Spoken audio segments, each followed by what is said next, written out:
En este episodio del Cine en la SER hablaremos de ciberseguridad y de hackers y de cómo ha sido reflejado en el cine este mundo. Nos iremos al rodaje de la película Pequeños Calvarios.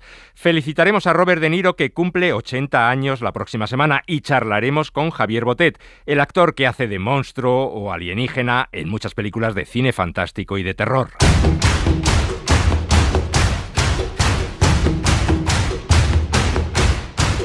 El cine en la SER. A los hombres les gusta El Padrino porque se sienten emasculados por la sociedad moderna. Es la fantasía sobre una época en la que podían resolver todos los problemas con violencia, acostarse con cualquier mujer y volver junto a su esposa, que no les iba a hacer preguntas y les hacía pasta. Es una fantasía masculina normal. No, esas películas empujan a los hombres a tener esa fantasía. Esas películas existen porque los hombres ya tienen esa fantasía. Estamos programados. Es por la testosterona. No, el género es un constructo, algo creado. Te gastas tanto dinero en Stanford y vuelve con el cerebro lavado. Con Helio Castro.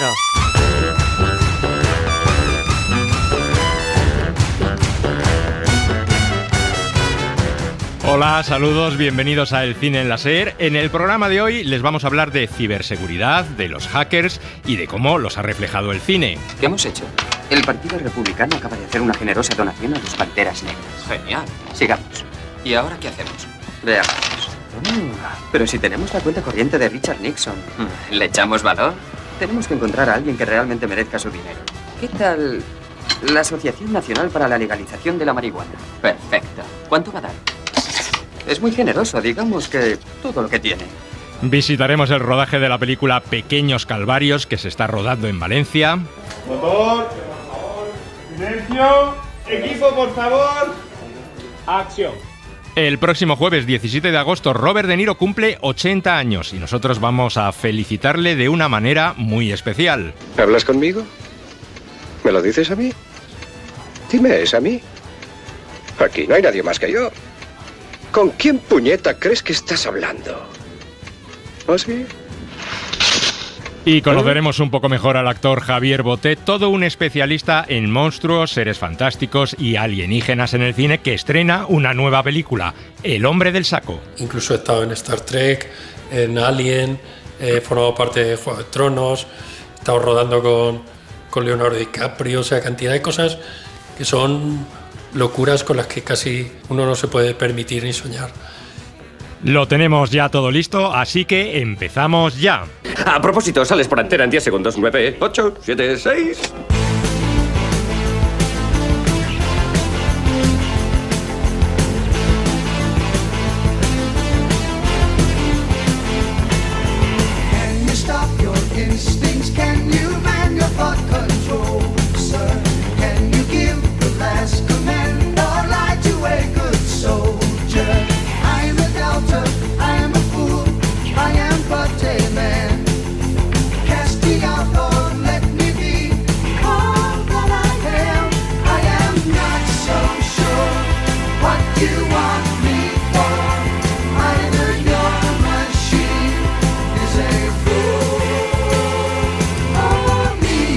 Una de las películas que disparó la imaginación de muchos adolescentes en los años 80 fue Juegos de Guerra.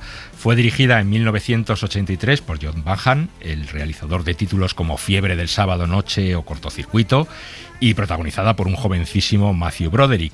Contaba la historia de un joven que desde el ordenador de su casa conseguía conectarse a un servidor del Departamento de Defensa de los Estados Unidos y tener así acceso al arsenal nuclear de su país. ¿Qué te parece la guerra nuclear mundial? ¿No prefiere una buena partida de ajedrez? Más tarde, juguemos a la guerra nuclear mundial. Bien.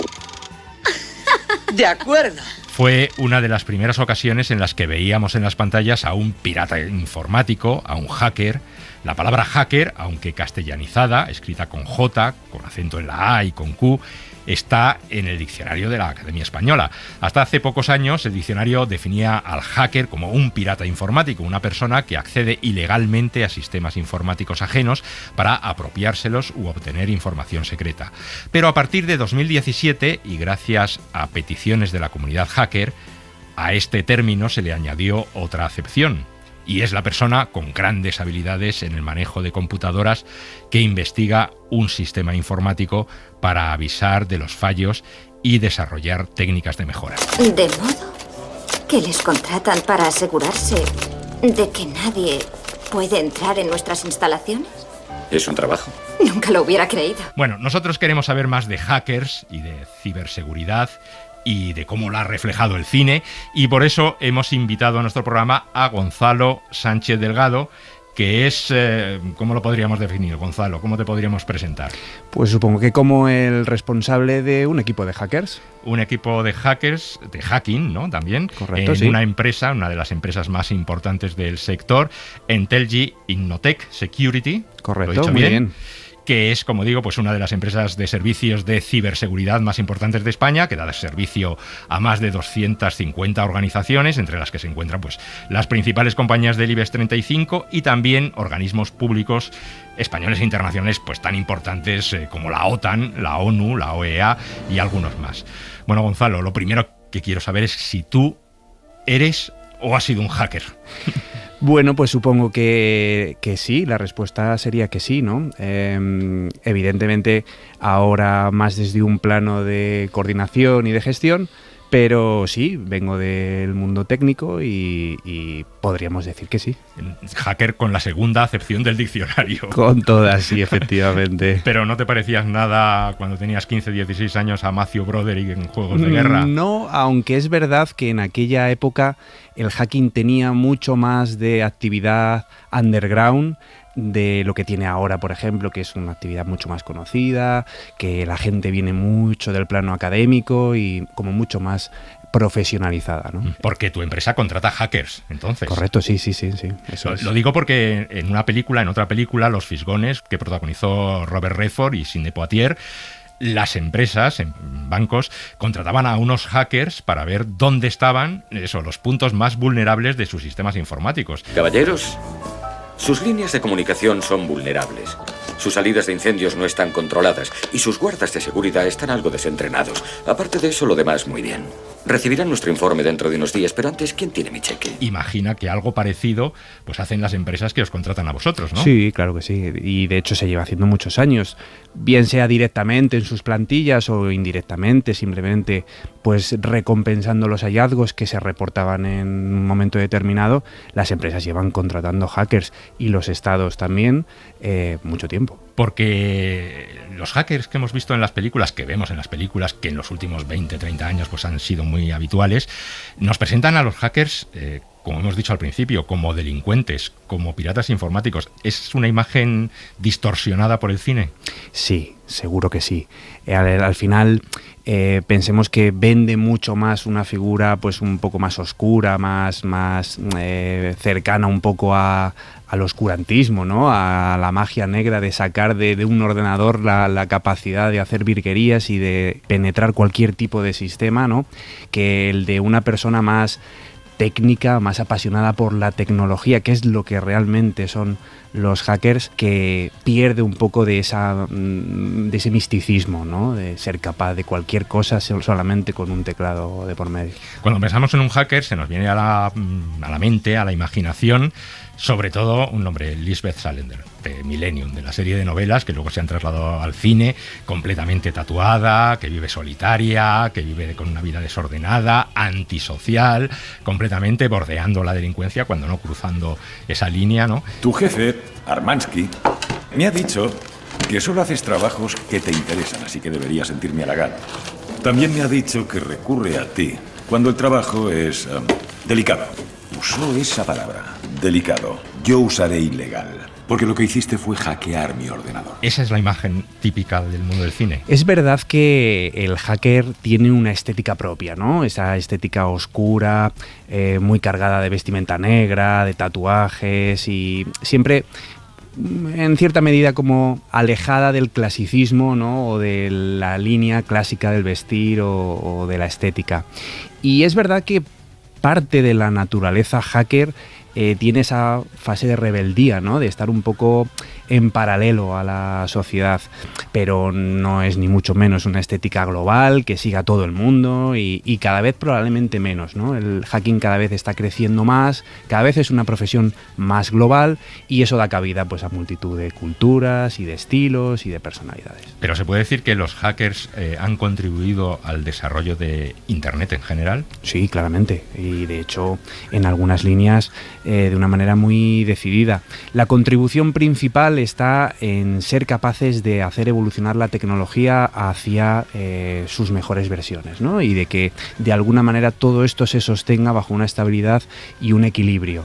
Bien sea de un lado de la línea, los que de alguna manera trabajan en conseguir vulnerar las cosas a su propio beneficio, y los que estamos de una manera más hacia el plano de la defensa o de la colaboración, de tratar de mantener un poco las cosas en un equilibrio.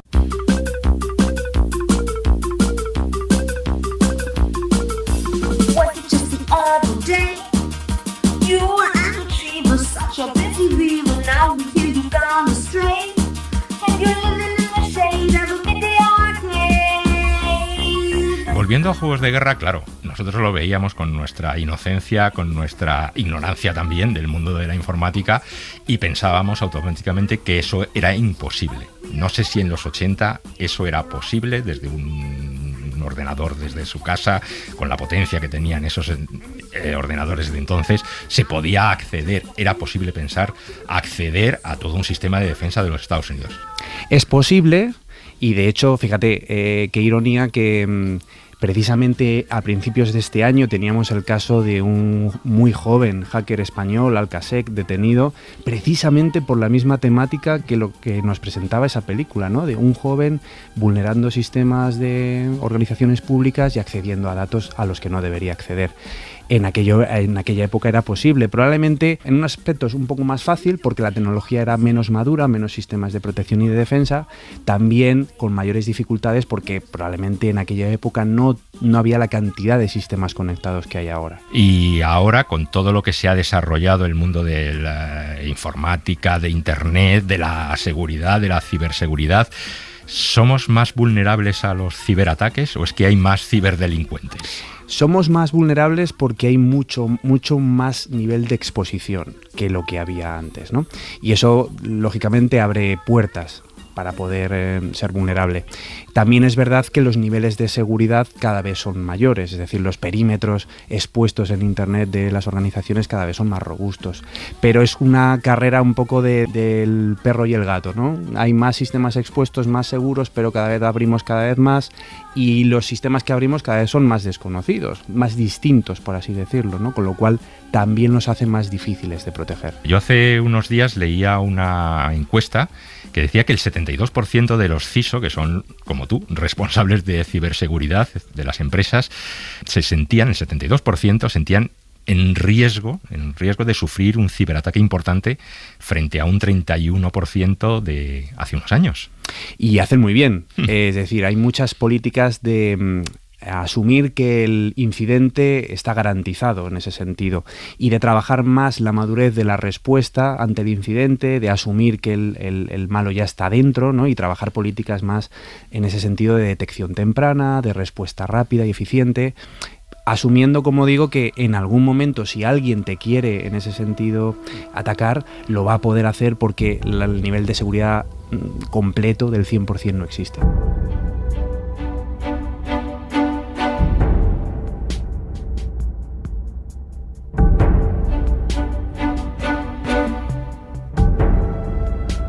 En otra de las famosas películas que hablaba de ciberseguridad, de informática, de piratas informáticos, La Red, Sandra Bullock, que daba vida a Angela Bennett, que era una experta en informática, veía como toda su vida se veía borrada o alterada porque accedían a toda su información que estaba informatizada, como la nuestra ahora mismo, ¿no? Eso hace unos años, pues fíjate ahora. Pero piensa en ello, todo nuestro mundo está dentro de un ordenador, está en el ordenador, todo, tu ficha de tráfico, tráfico, tu seguridad social, tus tarjetas de crédito, tu historial médico. Todo está metido ahí, todos estamos almacenados. Es como una pequeña sombra electrónica en cada uno de nosotros que está pidiendo que alguien la manipule. Y sabe que lo han hecho conmigo y van a hacerlo con usted. Corremos riesgo que nuestra vida entera quede borrada, hackeada, alterada, o son solamente cosas de películas. No tanto. Que quede eliminada es algo, yo te diría, muy, muy remoto por varios motivos. El primero es porque siempre hay que tener en cuenta que cuando hay un incidente, un ataque, por detrás lo que existe es un interés en monetizar ese ataque, en obtener algún tipo de beneficio a través de ello. El borrar identidades de ciudadanos pues no parece tener un claro interés en monetización, ¿no? Sí que es verdad que si alguien pretende hacer un ataque de atentar contra la disponibilidad de esa información, lo podría conseguir. Y ahí están, por ejemplo, los ataques de ransomware, que a lo que van es precisamente a cifrar información, a secuestrarla y pedir un rescate económico a condición de conseguir el descifrado de la información. Pero tengamos siempre en cuenta que cuando hay un ataque, un incidente, siempre hay un componente de querer monetizar ese ataque, ¿no? Sí, es lo que estamos viendo últimamente con estos ciberataques que, bueno, alteran, por ejemplo, la seguridad social, el servicio social o médico de comunidades autónomas o de todo un país, ¿no? El de acceder a los sistemas informáticos para pedir enseguida un rescate. Eso es. Porque el 100% de seguridad es imposible. Es imposible. Y cuanta más seguridad hay, siempre sabéis que el pirata informático va a buscarse la vida para poder acceder ahí. Sí, porque al final un sistema podemos considerarlo seguro a día de hoy, pero a día de mañana se descubre una vulnerabilidad de la tecnología en la cual se apoya y ya pasa a ser un sistema vulnerable. Como no tenemos la seguridad de cuándo va a ocurrir eso, debemos de trabajar un poco en concebir la seguridad como algo a lo que podemos aspirar a tener el mayor grado posible, pero no nunca el 100%, ¿no? ¿Y cómo compensamos eso? Pues con lo que decíamos de trabajar en sistemas de detección rápida para que si se nos cuela alguien lo detectemos rápido, en trabajar sistemas de respuesta también eficientes, de, oye, una vez detectado que alguien se ha colado dentro, ¿cómo podemos responder al incidente, ¿no? Al final son políticas que intentan compensar ese tanto por ciento de seguridad que sabemos que no somos capaces de conseguir y lo mitigamos mediante ese trabajo posterior un poco de detección y de respuesta.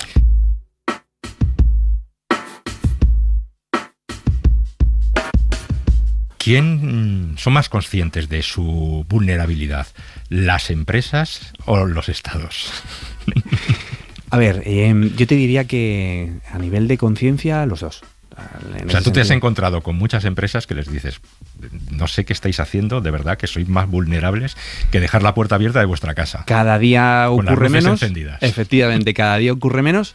Pero sí, todavía hay empresas más inmaduras. También es normal, es decir, la empresa que a lo mejor hoy es muy pequeñita y lógicamente las empresas cuanto más pequeñas quizá menos conciencia de seguridad van adoptando porque menos probable es que sufran un incidente, ¿no? Las grandes empresas, lo que decíamos, la capacidad de monetizar un ataque siempre es más probable a una gran empresa que una empresa pequeñita donde sabes que vas a obtener menos rendimiento económico a ese ataque, ¿no?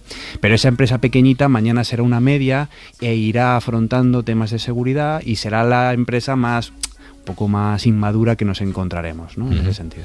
¿Tú qué has aprendido como responsable de seguridad en las películas? Pues que al final lo que se presenta en la mayoría de las películas es profundamente mentira. Sí. Al final Hollywood está cargando de estereotipos y de clichés las películas de algo que en realidad no existe como tal. Pero tú las ves por curiosidad, por afición al cine, también mitad, porque dices, a ver lo que van a contar, que me puede abrir un poco los ojos. Claro, porque al final, bueno, pues es tu mundo, es lo que te apasiona y lógicamente pues intentas ver reflejado un poco eso en las películas, ¿no?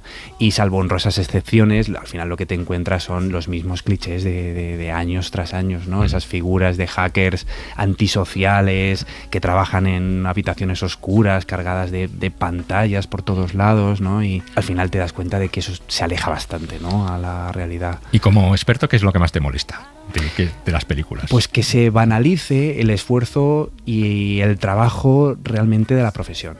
Porque cualquier ataque requiere de mucho trabajo de estudio, de probar, de analizar resultados, de probar una y otra vez, en pos al final de cumplir el desafío, porque al final el hacking es puro desafío y es lo que nos apasiona a todos, ¿no? Pero en las películas lo que se muestra es que todo en unos minutos es posible. De vulnerar el sistema más crítico y más complicado, en cuestión de nada, de unos pocos minutos, se hace magia y ya lo tienes ahí. Y con cualquier ordenador. Y con cualquier ordenador o con cualquier dispositivo, ya desde un teléfono, ¿no? Como precisamente en la serie de Los hombres que no amaban a las mujeres, como la protagonista va a la carrera por un aeropuerto abriendo puertas y liberando gente de las celdas de la comisaría solo con apretar 4 botones de un teléfono, ¿no? Y dices, jolín, no es que no sea posible hacer eso, es que hacer eso conlleva un esfuerzo y un trabajo mucho mayor que no se consigue en solo unos minutos. ¿Y alguna que te haya llamado la atención por todo lo contrario? Por decir, mira,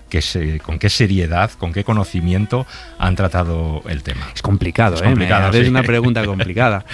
No, ya sabemos que no eres experto, a lo mejor en cine no te ves todas, pero bueno, alguna que recuerdes aquí que digas, joder, pues mira, esta me llamó la atención porque dices, uy, fíjate que debía tener asesores de mira, hackers. Si yo tuviera que recomendarle a alguien una peli, una serie que refleje de una manera fiel lo que es el mundo hacker, en realidad hay una serie que se llama Mr. Robot, que verdaderamente es bastante fiel en cómo se plantean todas esas acciones, ¿no? Y en el trabajo que llevan, los pasos que llevan. Se nota que han trabajado mucho la documentación con gente de la profesión y lo que reflejan ahí es muy realista. Fue cuando decidí hackearle. ¿Hackearme? Sé que dirige una web llamada Los Chicos de Platón. Disculpe. Usa la red Tor para mantener el anonimato de los servidores. Lo puso difícil para que nadie lo viera, pero yo lo vi. El protocolo del enrutamiento cebolla no es tan anónimo como piensa. Quien tenga el control de los nodos de salida tiene el control del tráfico, por lo que será el único que tiene el control. Oye, hemos hablado de empresas, hemos hablado de estados, pero ¿y los usuarios de calle? ¿Somos también tan conscientes como las empresas o no somos nada conscientes de que somos muy vulnerables a cualquier ataque? Todavía hay mucho trabajo por hacer, pero yo lo achaco más a desconocimiento de lo que se puede llegar a conseguir, ¿no? Utilizando ciertas prácticas, que a verdadera dejadez, ¿no? Si probablemente todos supiésemos lo que se puede llegar a hacer con cierto nivel de dato o desprotegiendo ciertos documentos propios que tenemos como ciudadanos, pues probablemente todos pondríamos mucho más empeño y mucha más atención en nuestra práctica habitual, ¿no? Creemos que con nuestro antivirus que compramos estamos absolutamente protegidos y no es así. Hay que tener mucho cuidado siempre. Eso es. Sí, además en cualquier sistema. No hace falta que nos dicen este sistema es más seguro que el otro. A ver, es verdad que evidentemente no toda la información que manejamos, ¿no?, es igual de sensible que otra, ¿no? Pero sí que es cierto que algunas líneas básicas de trabajo, como cómo manejamos las contraseñas, por ejemplo, ¿no? Pues la práctica habitual pues es no poner mucha atención y sin embargo pues tiene una importancia vital. ¿Cuáles son las contraseñas más utilizadas? Amor, secreto y sexo, pero no necesariamente por ese orden. Ya, y no olvides Dios. A los operadores de sistemas les encanta lo de Dios, por el ego masculino. Lo mismo pues en cualquier intercambio de información, de documentos que hagamos, pues cuando nos damos de alta como usuarios en cualquier servicio, ¿no? El tener cuidado a quién envías cierto nivel de información y cómo.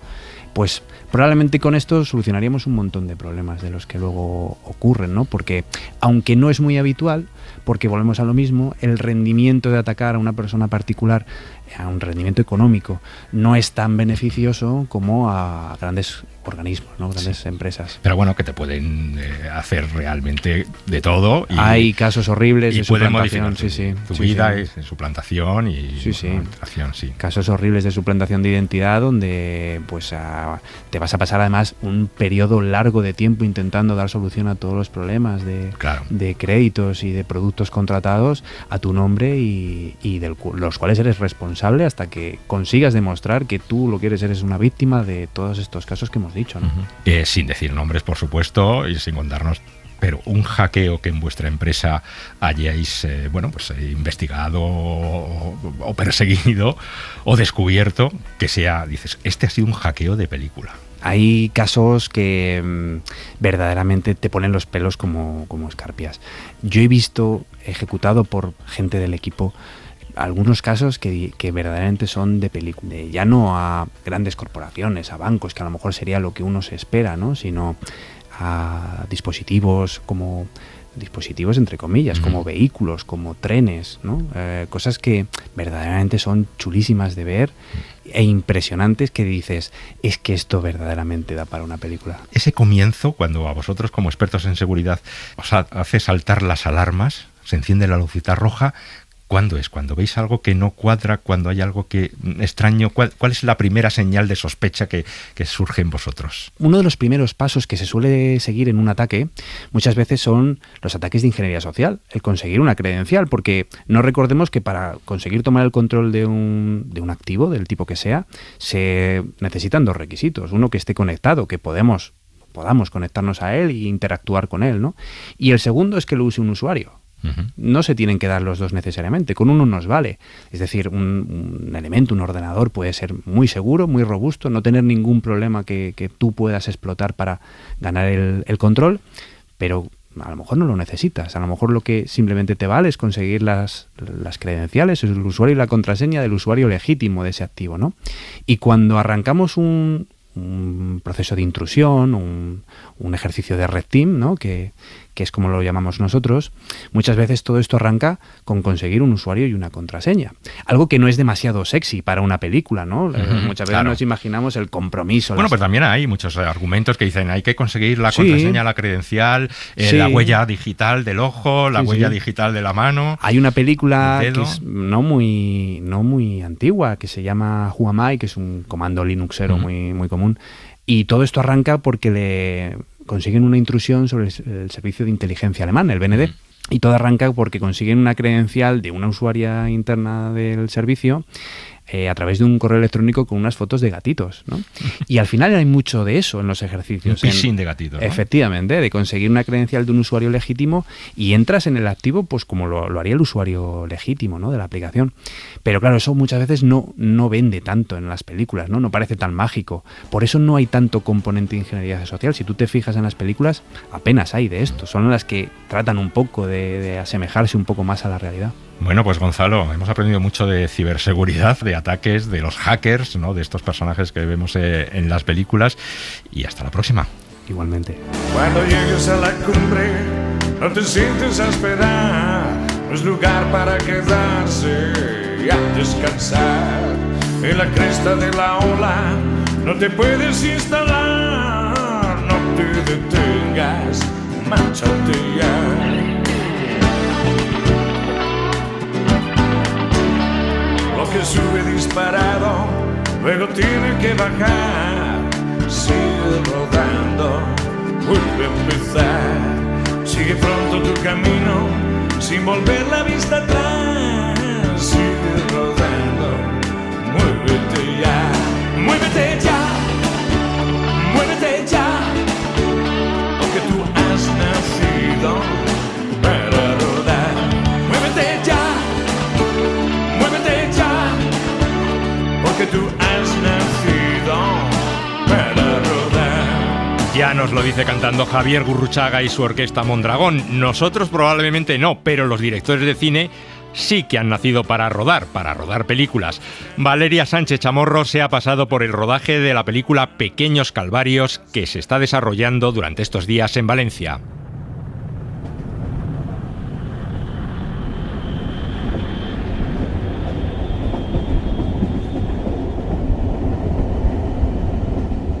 Acabamos de llegar a la estación Valencia Joaquín Sorolla. Nos va a recoger el equipo de producción y nos vamos para el bar Varsovia, donde se está rodando la película Pequeños Calvarios.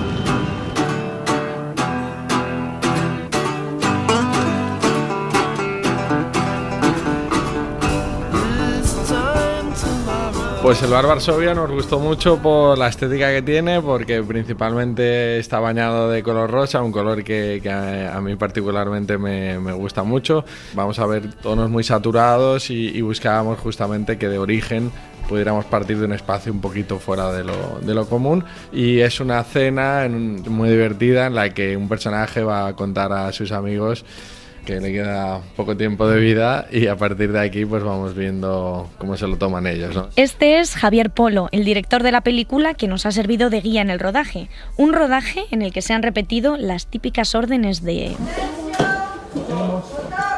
Motor, por favor. Silencio. Equipo, por favor. Acción. Bueno, y así lo más calórico que tienes, ¿qué es? Detrás del set, el silencio absoluto del resto del equipo. La mayoría de ellos están descalzos para no hacer ni un ruido e incluso hay quien encuentra, entre grabación y grabación, tiempo para leer un libro. Buenas noches. ¿Tomamos nota? Sí, hombre. ¿Estamos con el vino? ¿Vamos a hacer vino? Y por fin, el final de la escena y la sonrisa de todo el equipo de producción. Cortamos, Mazai. En esta escena en concreto han aparecido Berta Vázquez, Lorena López, Raúl Navarro, Vito Sanz y Arturo Valls. Hemos conseguido hablar con los dos últimos y esto es lo que nos han contado de la película. El rodaje muy guay, muy cortito porque son como varias historias en la peli y el rodaje son como 3 días, ha sido muy intenso.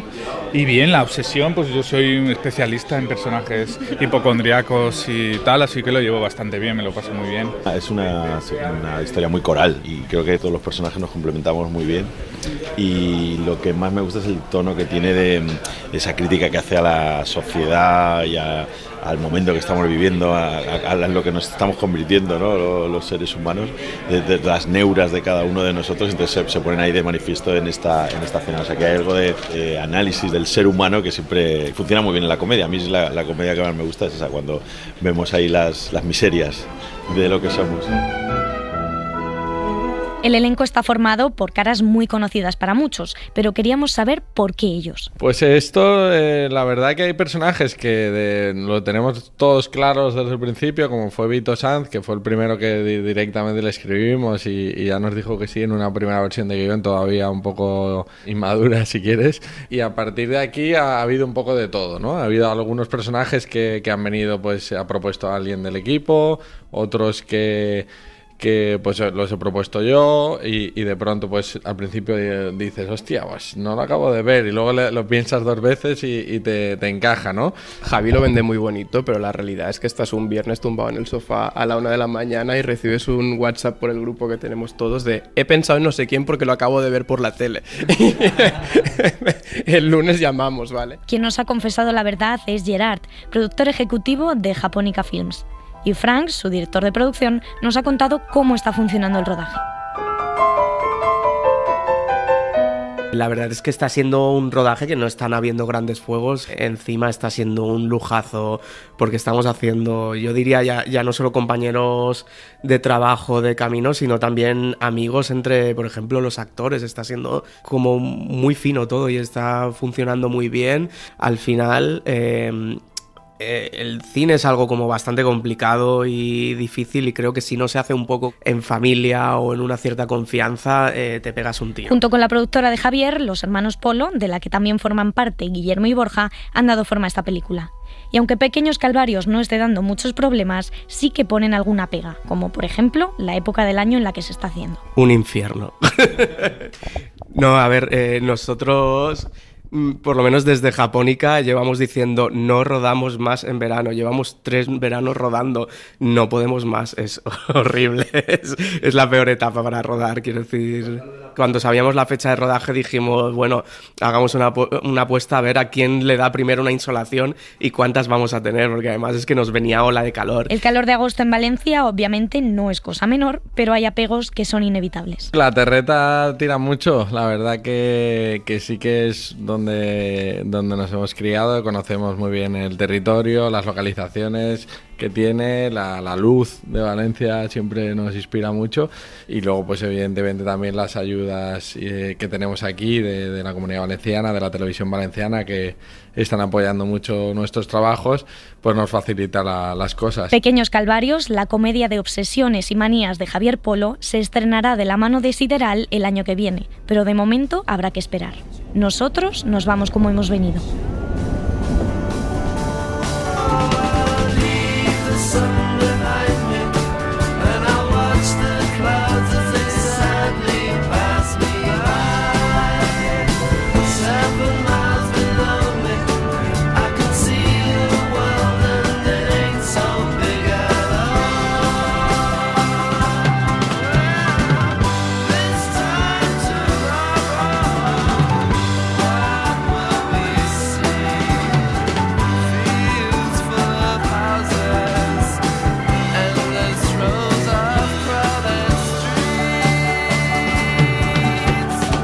El cine en la SER. Denzel lo hizo de la hostia. Y le tangaron el Oscar.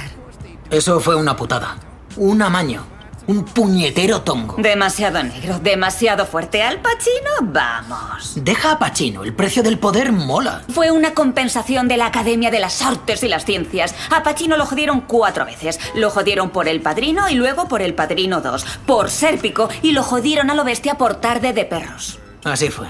Así que le dieron a Pacino el Oscar que se merecía y luego compensaron a Denzel con Training Day, que debió ganar igual. La Academia aún le debe otro. Espero que no le jodan por Fences. Ahí le has dado. Con Helio Castro.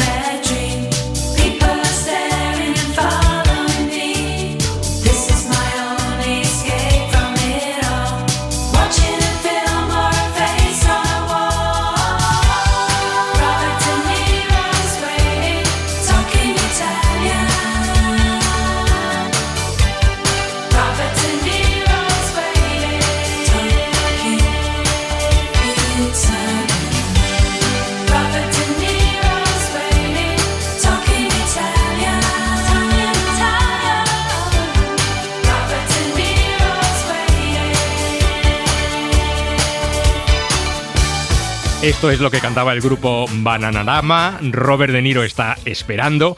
Lo que está esperando de momento es cumplir 80 años. El próximo jueves los cumple y nosotros queremos felicitarle, claro. Robert De Niro está siendo noticia estos últimos meses del año por su carrera artística y por su vida personal. Dentro de unos meses veremos su último trabajo con Martin Scorsese, Los Asesinos de la Luna, que puede que le depare una nueva nominación al Oscar. Y en el plano personal, el pasado abril fue padre por 7ª vez. Su hija se llama Gia y es fruto de su unión con su última pareja, Tiffany Chen. Por otra parte, uno de sus nietos, de 19 años, Leandro, murió por una sobredosis de drogas el pasado 2 de julio. Pero como decíamos, nosotros queremos ahora felicitarle a nuestra manera y Valeria Sánchez Chamorro y Carlos Guerrero Baena han preparado esta conversación ficticia con él en la que repasamos su carrera.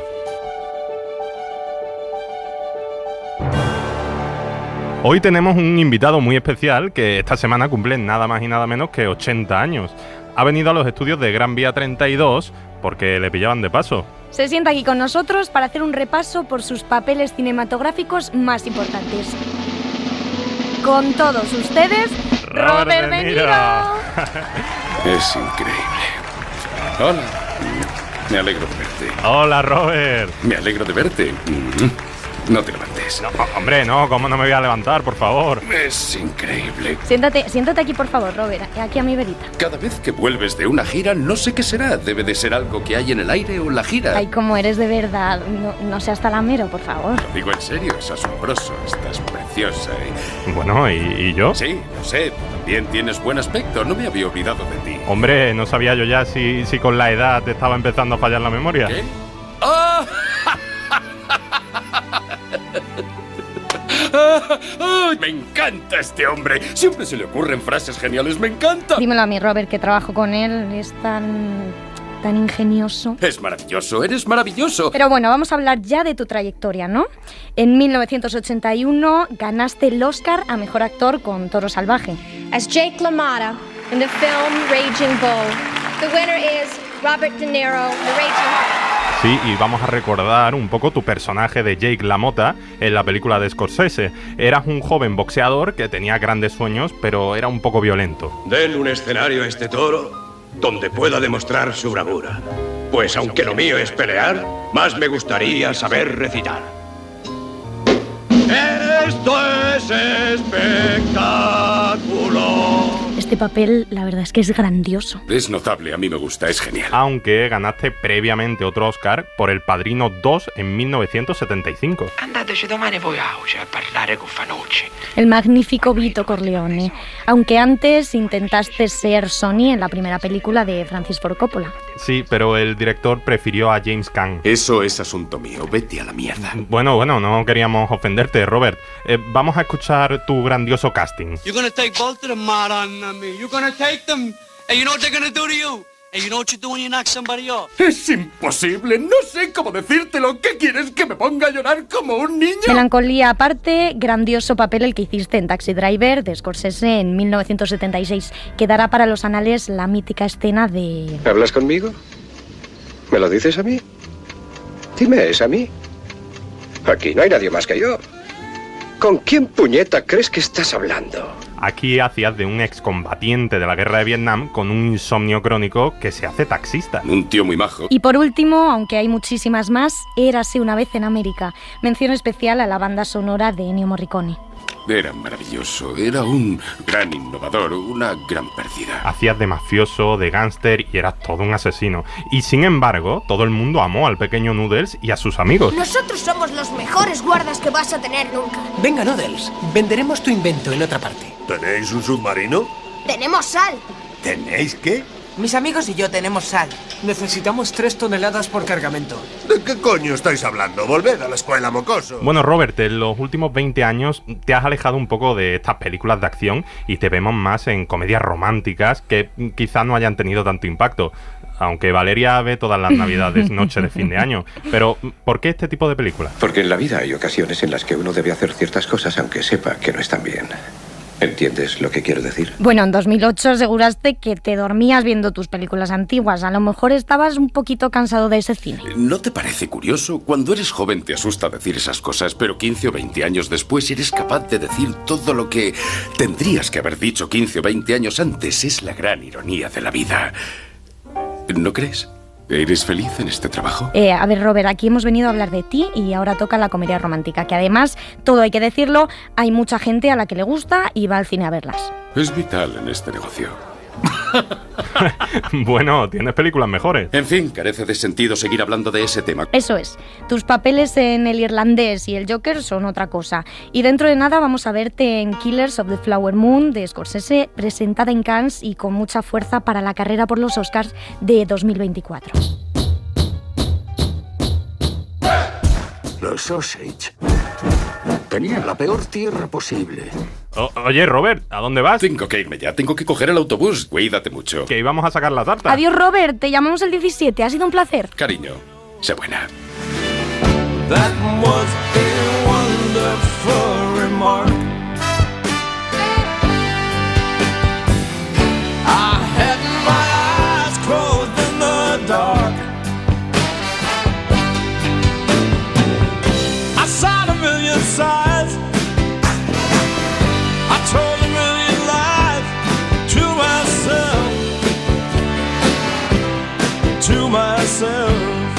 El cine en la SER. No me gustan estas películas.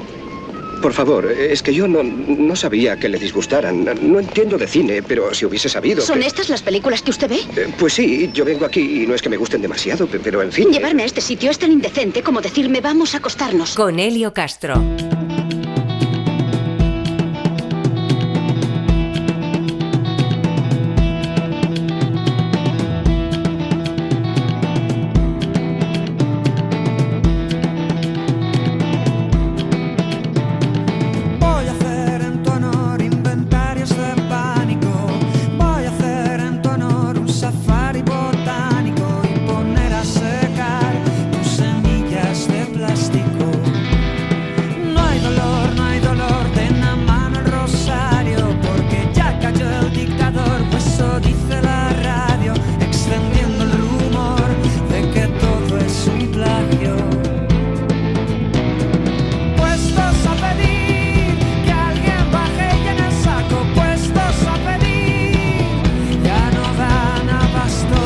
El grupo madrileño Vetusta Morla cantaba este tema al hombre del saco, ese personaje del folclore del terror español con el que se asustaba a los niños que se portaban mal. El hombre del saco es el título de uno de los estrenos de la semana, una película de terror juvenil y de aventuras, y haciendo del hombre del saco nos encontramos con nuestro siguiente protagonista, el actor Javier Botet.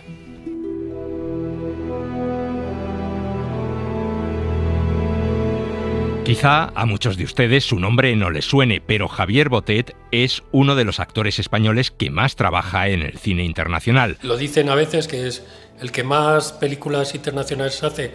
Pues eso se mira y se comprueba. O sea, no lo sé, pero puede ser. Aquí le tenemos en La momia, junto a Tom Cruise. Jurando venganza, tomó la decisión de abrazar el mal. A Set, el dios de la muerte. Aquí en Alien Covenant, la sexta entrega de la saga Alien de Ridley Scott. Esto es lo que vamos a hacer. Yo lo atraigo hacia los camiones, lo encierro en la cabina y cuando te diga lanzas a ese hijo puta al espacio. Entendido. O en Expediente Warren, el caso Enfield.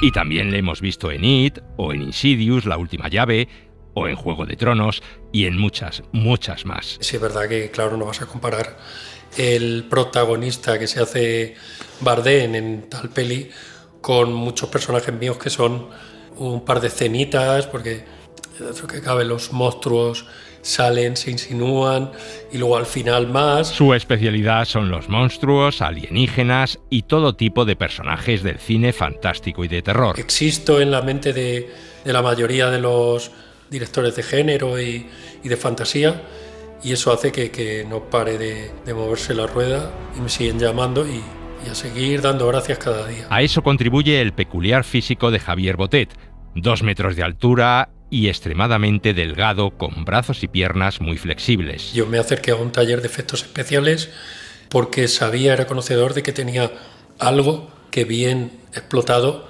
podía ser oro para el cine de género. Entonces fui a este taller, me apunté a un curso de efectos especiales porque no quería llegar y decir, oye, ¿sabes? Aquí estoy, sino un poco tantear el terreno. Conocí al profesor y ya cuando había un pelín de confianza le propuse que creásemos esos monstruos en mi cuerpo, que era muy delgado, muy hiperlaxo, que tenía muchas posibilidades que yo como amante del género sabía que podían ser explotadas. Y así sucedió, empezó ahí y al final todos los maquilladores que aprecian eso fueron mis mejores agentes hasta que mi nombre ya empezó a tener entidad en el género por sí solo.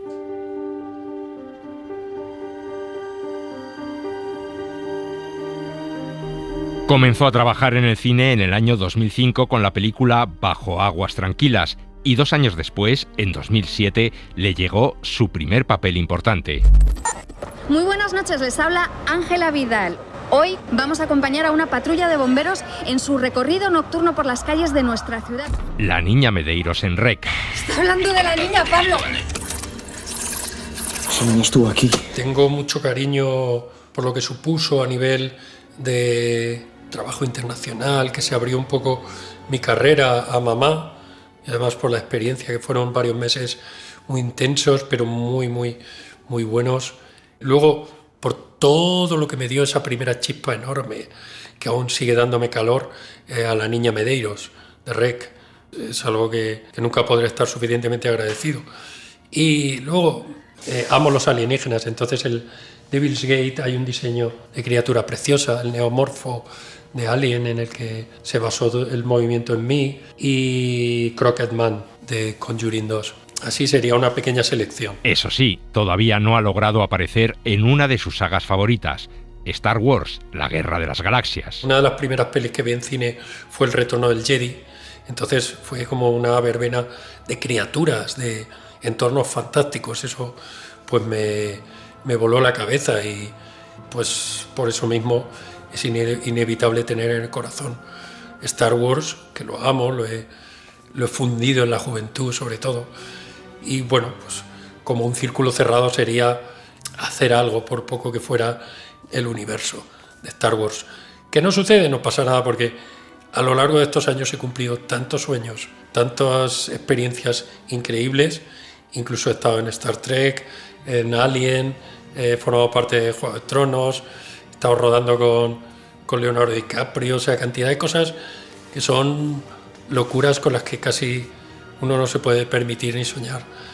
Entonces me siento tan realizado y tan agradecido que no necesito que suceda lo de Star Wars, pero joder, queda mucho tiempo.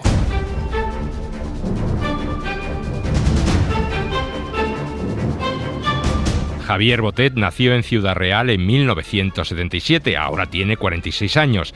Además de sus pequeñas intervenciones en el cine fantástico, ha actuado en comedias y en varias series de televisión. Hace unos meses, por ejemplo, le veíamos en el fantástico caso del golem de los Burning Percebes. Qué lástima me da que te importe un pepino tu aspecto, pero a mí me gusta sentirme guapo, joder. Además, dibuja cómics y escribe guiones, algunos de los cuales quiere dirigir. Bueno, dibujaba antes mucho. Ahora, durante estos últimos 10-15 años, por todo el trabajo que he tenido en el cine, lo he dejado bastante de lado, pero eso está ahí. De vez en cuando en casa dedico un ratito.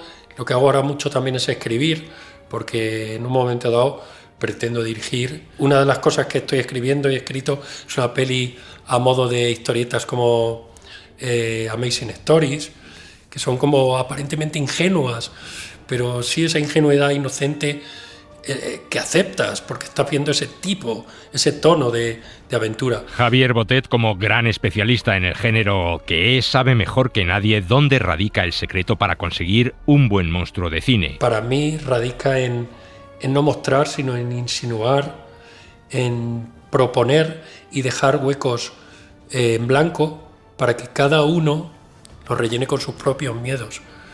Entonces yo personalmente, después de muchas horas de maquillaje, no quiero que muestren todo el maquillaje, sino a los directores suelo decirles: vamos a insinuar, vamos a proponer, pero oscuréceme más, échame más para atrás, pon más cosas delante, que haya muchas incógnitas, que no tenga barandillas a las que asirse el espectador, porque todavía no tienes toda la información. Ahí es donde está el terror.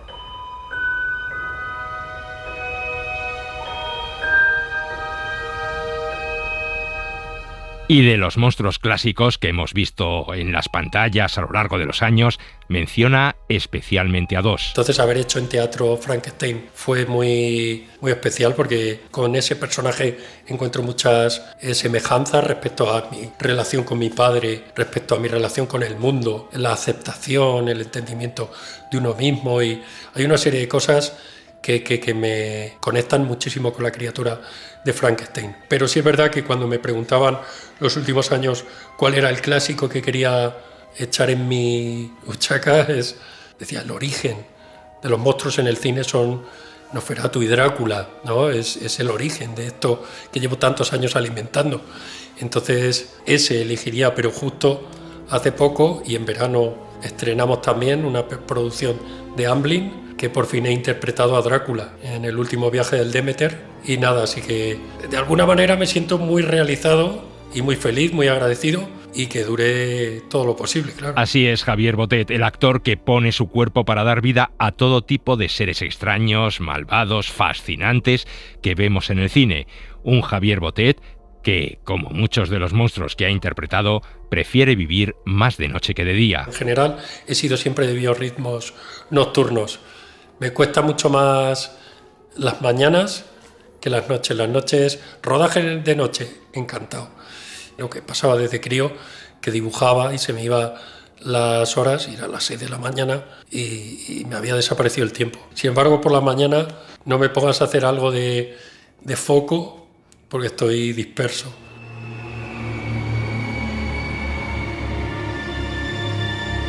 El cine en la SER. Esta noche la llevaré al cine.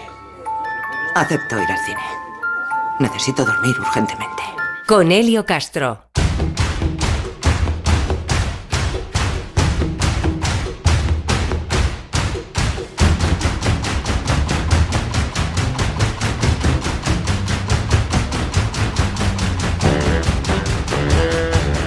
Pues nada más, esto es todo por esta semana. Julia García ha realizado el programa y en la redacción, producción y locución hemos estado Valeria Sánchez Chamorro, Carlos Guerrero Baena, Laura Martínez Santamarina y Elio Castro. Volvemos la semana que viene con más cine. Hasta entonces, adiós.